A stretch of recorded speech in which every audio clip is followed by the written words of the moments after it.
Affaire SNC-Lavalin. Une autre démission coup de poing. Un pilier du gouvernement Trudeau a claqué la porte lundi, dans la foulée de l'affaire SNC-Lavalin, jugeant impossible de se ranger derrière la position défendue par le Premier ministre et son cabinet.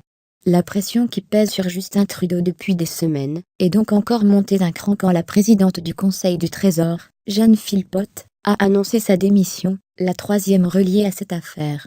Malheureusement, la preuve d'efforts faits par des politiciens ou représentants pour mettre de la pression sur l'ex-procureur général afin qu'elle intervienne dans le dossier criminel impliquant la SNC-Lavalin a soulevé de sérieuses inquiétudes chez moi, a-t-elle affirmé en anglais dans une lettre adressée au Premier ministre et publiée sur son site internet. Respectée pour avoir mené à bon port des dossiers complexes, comme l'aide médicale à mourir, la ministre démissionnaire, qui avait pratiqué la médecine avant de se lancer en politique, a expliqué s'être retrouvée dans une position intenable, alors qu'elle devait défendre le discours du gouvernement.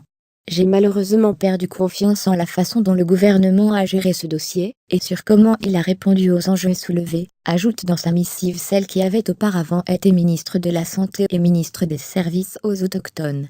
L'affaire SNC-Lavalin a éclaté lorsque le journal Globe and Mail a allégué que Mme Wilson-Raybould a subi des pressions pour aider la multinationale québécoise à éviter un procès criminel pour fraude et corruption.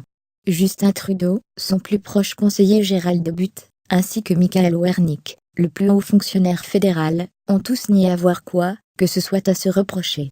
S'ils ont avoué qu'une forme de pression sur Mme Wilson-Raybould ait pu être exercée, cette pression n'était pas inappropriée, ont-ils